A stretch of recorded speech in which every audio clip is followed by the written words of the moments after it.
Campus Medio. Defensor ciudadano que asume la activa promoción, difusión, protección y defensa de los derechos fundamentales de las personas y la comunidad. Capísima Multimedial y sus desafíos 2021.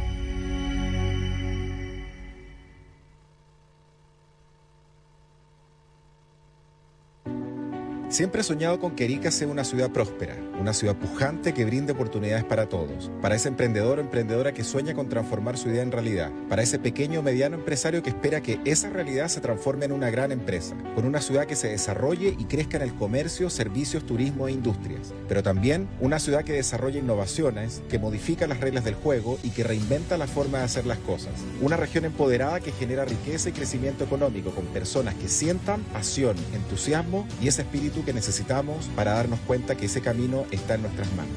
Soy Alexandro Bravo Bonino y te invito a compartir este espacio de aprendizaje en Región Emprendedora.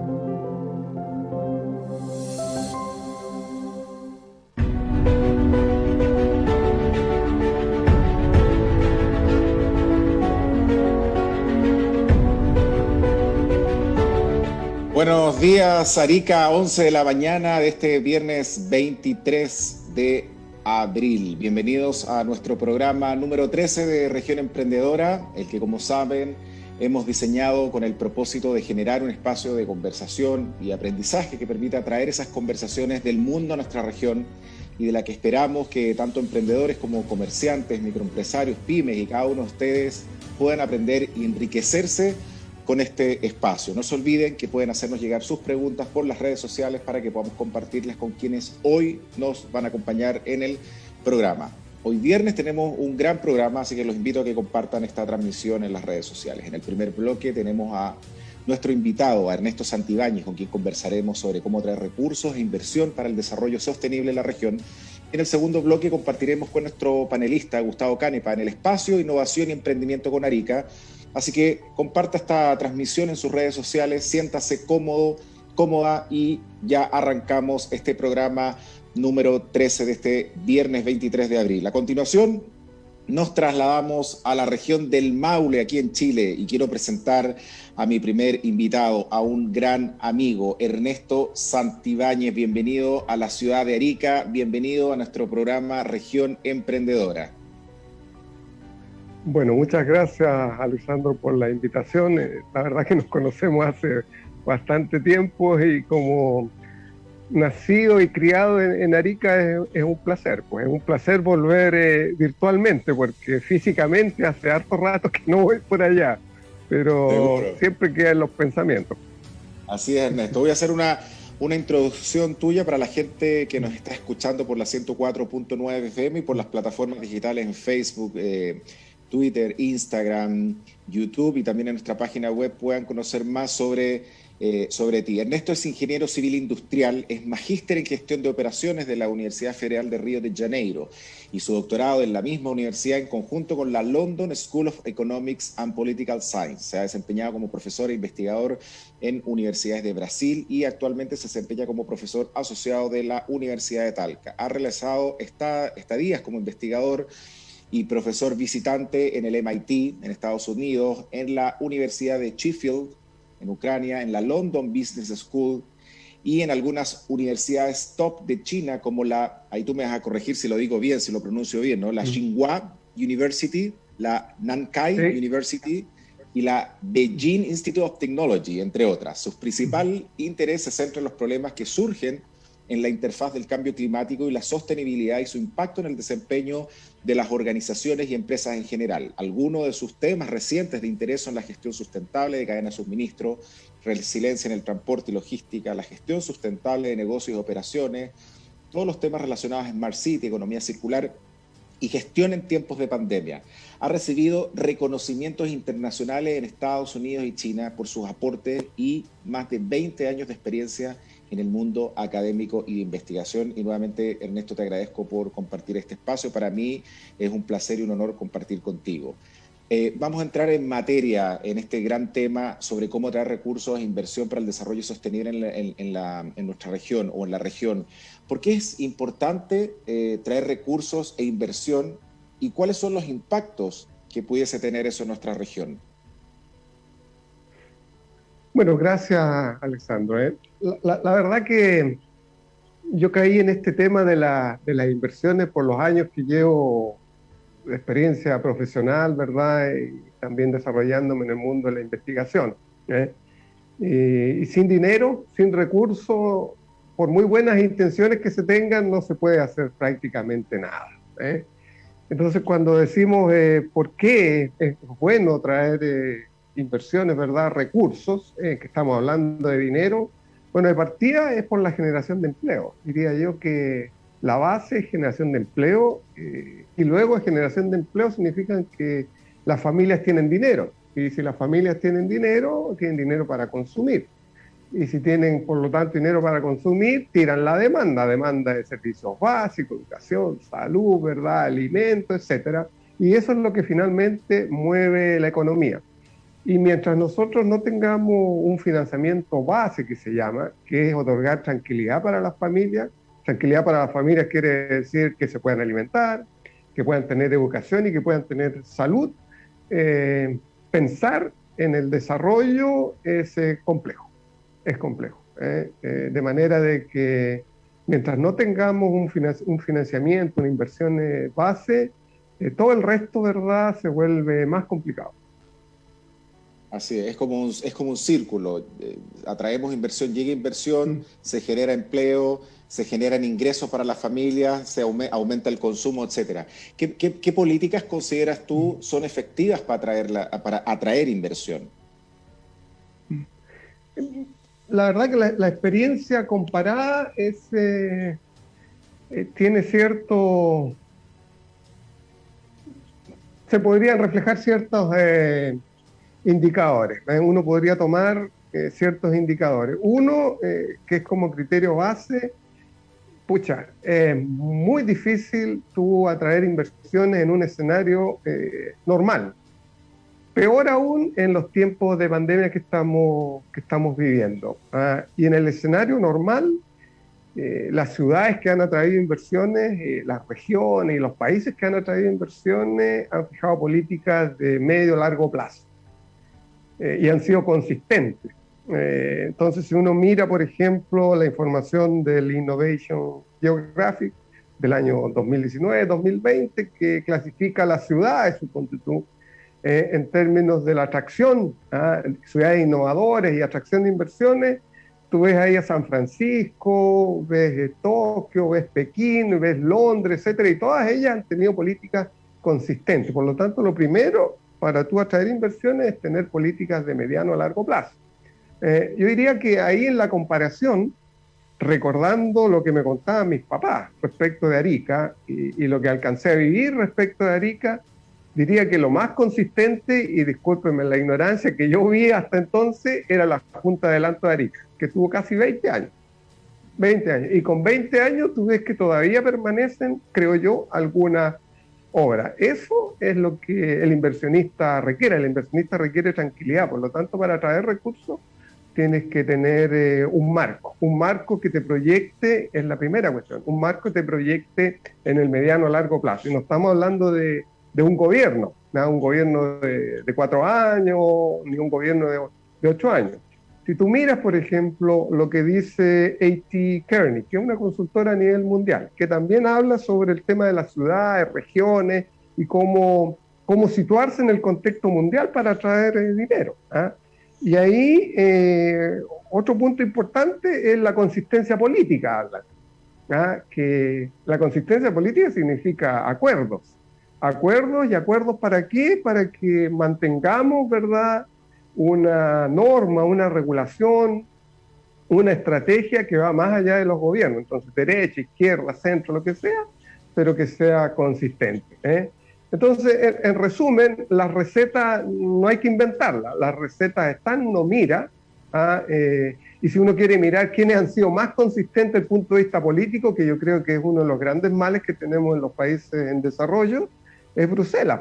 Si tú la ves, la clasificación desde el punto de vista de competitividad y desde el punto de vista de los criterios, Bruselas lo ha hecho súper bien. Lo ha hecho súper bien y son modelos de referencia. No quiere decir que uno los vaya a imitar, ¿no? Porque tiene que adaptarlo, sin duda, pero te marcan una pauta a partir de la cual uno puede reflejarse, ¿verdad? Y puede, por lo tanto, proyectarse a largo plazo. Dicho eso, lo otro que es fundamental es la elaboración de la estrategia. O sea, si tú no tienes acuerdos políticos sobre una estrategia, mal puedes decirle al inversionista, oye, venga a invertir aquí. Y estoy hablando del inversionista porque en los tiempos que estamos viviendo, antes y después, las platas son cada vez más escasas. O sea, uno lo ve hoy día en el ambiente internacional, lo ve en el ambiente local, en el propio gobierno, y las platas son más escasas y hay más peleas por las mismas platas. O sea, si vamos a ir a organismos internacionales, el BID, ¿verdad? El Fondo Monetario, etcétera, son todas las mismas platas y está más peleado porque hay más pobreza, hay más necesidades y la pandemia nos ha pegado por igual a muchos países y por lo tanto los recursos continúan siendo lo mismo. Los huevos continúan siendo los mismos y se van a tener que repartir. Y en esa distribución, los que van a salir ganando son los que tienen y han sabido plantearse con estrategias que le permitan a los inversionistas, en el caso de los bancos, ¿verdad? Que no solamente estoy hablando del inversionista privado, sino que estoy hablando de los bancos que hoy día están operando, e instituciones financieras a nivel mundial, están fijándose en eso. O sea, ¿quién les da las garantías para que puedan invertir con tranquilidad recursos en el mediano a largo plazo? Dicho la estrategia, entonces, es básica. O sea, ¿en qué queremos una región, un país? ¿En qué queremos, verdad, atraer inversión?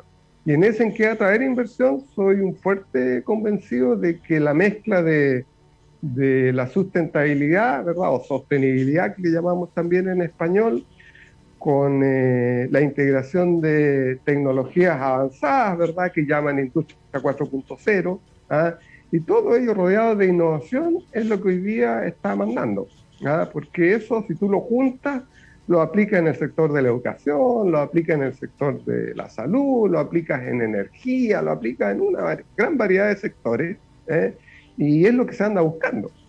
Por lo tanto, si alguien quiere definir una estrategia que le interese a inversionistas extranjeros, que es donde hoy día están los grandes capitales, la fórmula también no es reinventar. Hay que mirar lo que está ocurriendo y eso es lo que está ocurriendo.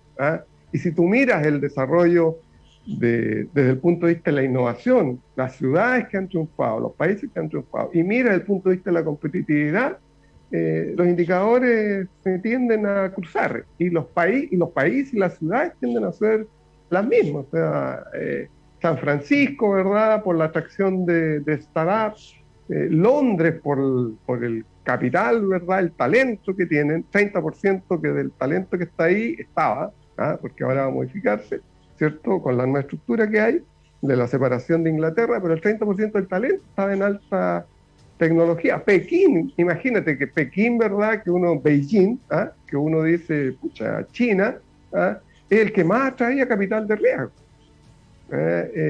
Después la atracción de inversión directa del extranjero, también se repiten las mismas ciudades, Tokio, no hay grande. Y cuando vas a la competitividad, lo mismo, el factor político, el factor de negocio, la educación, que es súper importante, lo mismo. Sí. Sí, y en torno a esa misma pregunta que te hacía, ¿cómo ves tú el marco regulatorio en Chile como para atraer inversión y cómo desconcentrar eso y que no siempre sea todo en la capital? Porque yo creo que me da la impresión, también visto de fuera, tú sabes que yo estoy hace 16 años viviendo fuera de Chile, pero viajo mucho a Chile, ¿cómo desconcentramos el tema de las inversiones para que lleguen a las regiones, sobre todo a Arica, que son extremas y que tiene ciertos incentivos y ciertos beneficios atractivos para los inversionistas? La verdad que es bien complejo, pero vamos por partes. Yo creo que mientras no exista una estrategia consensuada en la región, es difícil atraer inversiones de cualquier lado. Ese es el primer punto. Dos, ¿verdad? Del punto de vista del gobierno, hoy día está más difícil para cualquier gobierno, no solo el gobierno que está terminando, ¿cierto?, y los gobiernos futuros que vengan, estamos heredando un país más pobre. O sea, nadie puede decir de que hoy día, ¿verdad? Chile es lo que era hace 3 años. No, está más pobre y va para camino de más pobre. Infelizmente. Por lo tanto, las platas son menos para repartir. Desde el punto de vista del gobierno, las normativas del gobierno, como muchos otros, deben adaptarse a las exigencias que tiene hoy día el mercado a nivel mundial de capital. Hay un tema que, por ejemplo, lo voy a decir con sus letras. Hoy día está todo el mundo de la atracción de los recursos no tradicionales. ¿Qué son los recursos no tradicionales? Platas no tradicionales. Son las platas que no vienen necesariamente de las mismas organizaciones que por muchísimos años han estado aportando dinero para el desarrollo de proyectos y el desarrollo del país. Léase el Banco Interamericano de Desarrollo, léase el Fondo Monetario Internacional, léase el Banco Mundial, etc. Esas son las fuentes tradicionales que han surgido, ¿verdad? Y que han hecho que los países y proyectos en países se puedan desarrollar, de todo tipo.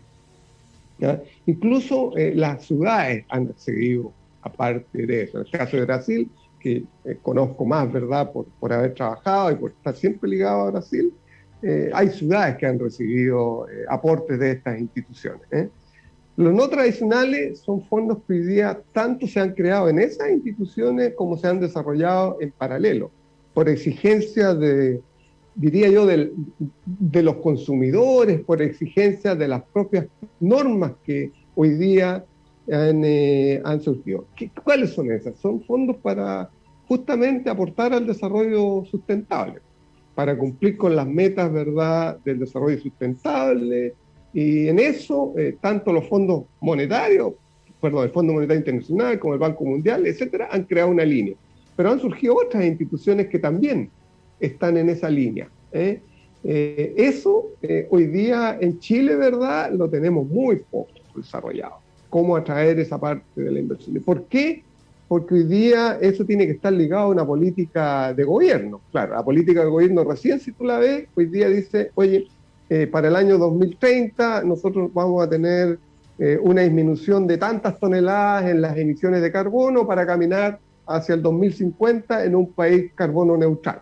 Ok, eso es muy bueno que exista, muy bueno que exista. Pero para atraer esta inversión tienes que tener una reglamentación para ello. Alguien te va a decir, oye, pero, ok, yo te voy a invertir en eso, pero ¿cómo voy a garantizar que la inversión que estoy colocando aquí, ¿verdad?, va a dar realmente los retornos desde el punto de vista de la sostenibilidad? Eso no lo tenemos. Hoy día estamos trabajando. Sí. 2, otra línea que tampoco está ahí y que se mezcla. Todo lo que es el mundo de la moneda virtual.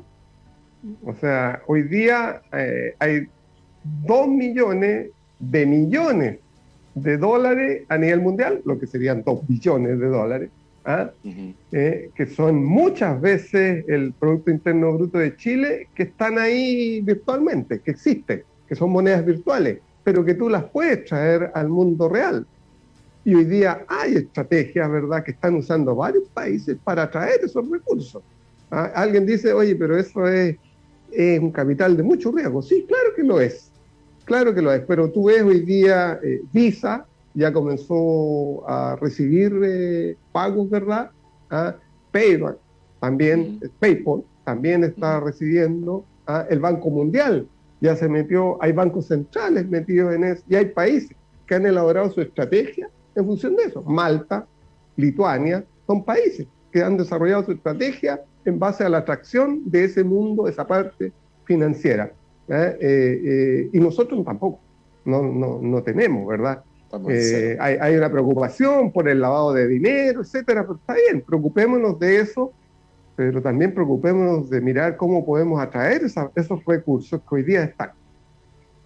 Exacto. Hoy se habla mucho de desarrollo sostenible. Cuéntanos qué significa el desarrollo sostenible y cómo podemos trabajar en nuestra región en este tema. Bueno, mira, fíjate que el tema de desarrollo sostenible es bastante antiguo, viene por ahí de la década del 80. con un informe que se elaboró, ¿verdad?, en ese entonces, y que es bien simple en términos de concepto. Dice, oye, preocupémonos de equilibrar los beneficios económicos con el impacto que tiene crear esos beneficios en el medio ambiente y en la sociedad. Por lo tanto, entran estos tres dimensiones típicas que deberíamos nosotros preocuparnos como país, como ciudad y en los proyectos. O sea, en el fondo, si tú vas a desarrollar un proyecto, ojalá, ¿verdad?, que si ese proyecto es privado, nosotros tengamos que equilibrar los beneficios económicos que va a rendir ese proyecto con el impacto en la sociedad y con el impacto en el medio ambiente. Desde esa perspectiva hay mucho que hacer en el mundo, hay mucho que hacer. Y los recursos están yendo para allá. Cuando yo hablaba de dónde se puede traer plata, están yendo para allá. Financiar proyectos que permitan, ¿cierto?, mostrar que están contribuyendo a las metas de desarrollo sostenible y en particular, ¿cierto?, que contribuyen a algunos de estos, al equilibrio de estas dimensiones que he mencionado. Y en esa línea, a mí me parece, yo estoy bastante alejado de la región, pero me parece que mirando la realidad de otras regiones, el tema de energía es una cuestión que en todos lados aparece, energía verde que llamamos, ¿cierto? El sol, aprovechar el viento, ¿cierto? Aprovechar el mar, ¿cierto? Aprovechar la biomasa, que se generan en varios procesos productivos, en particular cuando tenemos zonas bien desarrolladas desde el punto de vista agroforestal, se genera mucha biomasa que puede ser usada para la generación de energía. Y esos son proyectos que le interesan a mucha gente. A mucha gente le interesa y son realidades, ¿verdad?, que están viviéndose también en diferentes lugares, tanto en el país como fuera del país. Y son una fuente muy interesante para atraer recursos. A mí me parece que eso es una cuestión. Sí, ¿y tú crees que las empresas le están poniendo el foco a este tema del desarrollo sostenible o están todavía medias distantes? Distantes aquí, en nuestro medio, ¿verdad?, porque tenemos otras preocupaciones. Sin embargo, en el contexto mundial es una realidad y las presiones vienen por diversos tipos. Uno es que hay bancos e instituciones financieras que ya están pidiendo el impacto, no solo ambiental, sino que el impacto en la sociedad de los proyectos. O sea, vas a un banco, una empresa va, quiere un crédito y el banco le dice, oye, pero está bien, la evaluación típica económica que presenta está muy bien, pero dime ahora el impacto de generar esos beneficios para tu empresa, el impacto que tienen en la sociedad y en el ambiente. Hay muchas instituciones financieras que hoy día están caminando para eso. ¿Por qué? Porque ellas también están siendo exigidas. ¿Y por qué? Porque hay regulaciones a nivel mundial para ello. Entonces, hay una presión ahí para las empresas en general y para los gobiernos también, por los compromisos que se han adquirido a través de los diferentes tratados a nivel mundial. Lo otro es la presión de los consumidores. Y esa presión de los consumidores es donde nosotros aquí en los países latinoamericanos la tenemos poco. Entonces, si tú vas a Europa, ¿cierto?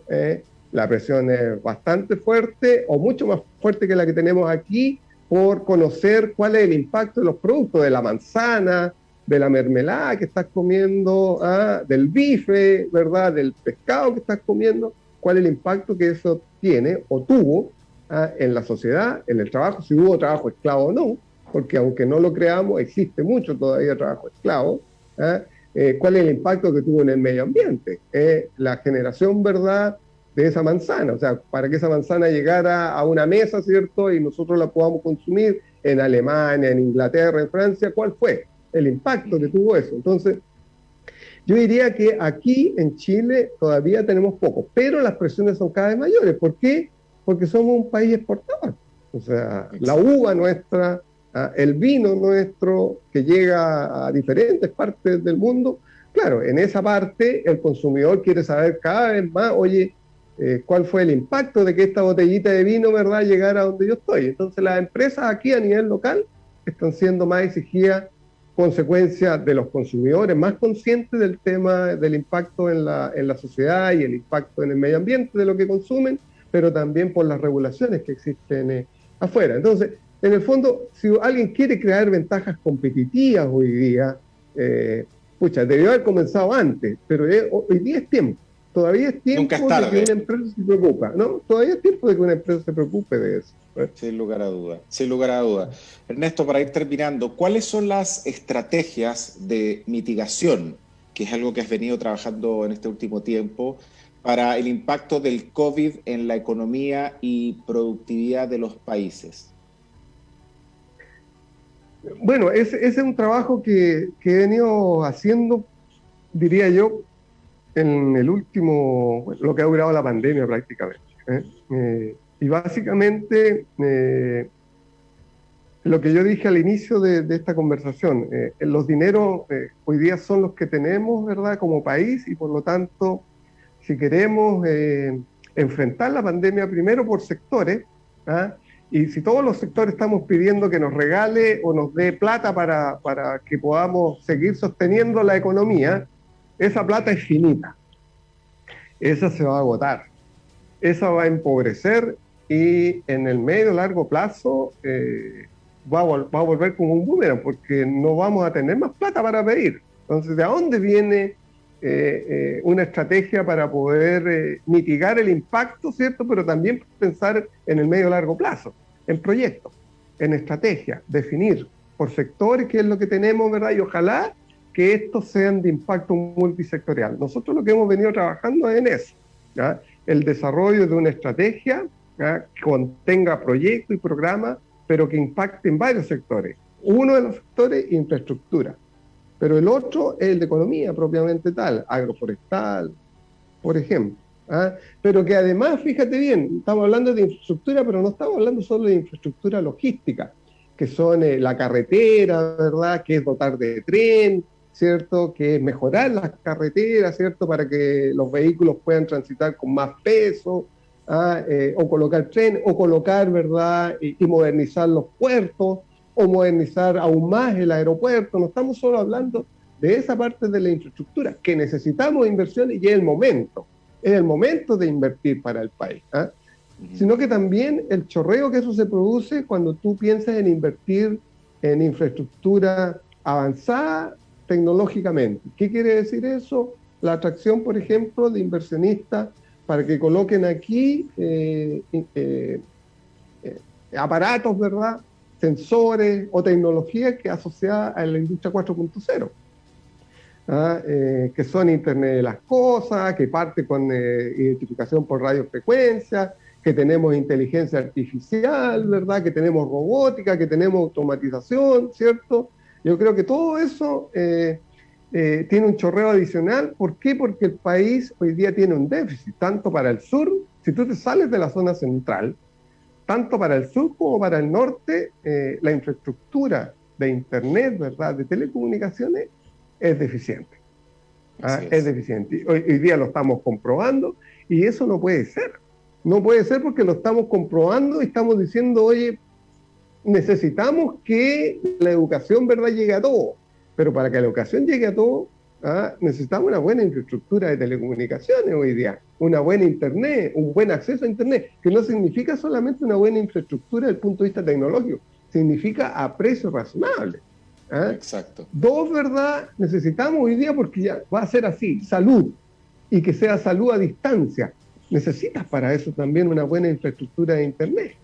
Entonces, yo creo que si tú juntas esto, es donde los inversionistas, especialmente empresas tecnológicas de fuera, están mirando con bastante atención proyectos de ese tipo, que tengan un impacto múltiple y que se le otorguen las mínimas condiciones para ellos decir, oye, vamos a invertir tranquilamente aquí. Sin lugar a duda. Ernesto, agradecerte por el tiempo, por compartir este espacio con nosotros, muchos éxitos, y espero que volvamos a encontrarnos, ya sea por este medio o en algún lugar del mundo. Te mando un fuerte abrazo. Bueno, un abrazo para ti también y muchas gracias por la invitación. Mucho éxito también. Gracias a ti. Vamos a un breve corte y ya regresamos al segundo bloque.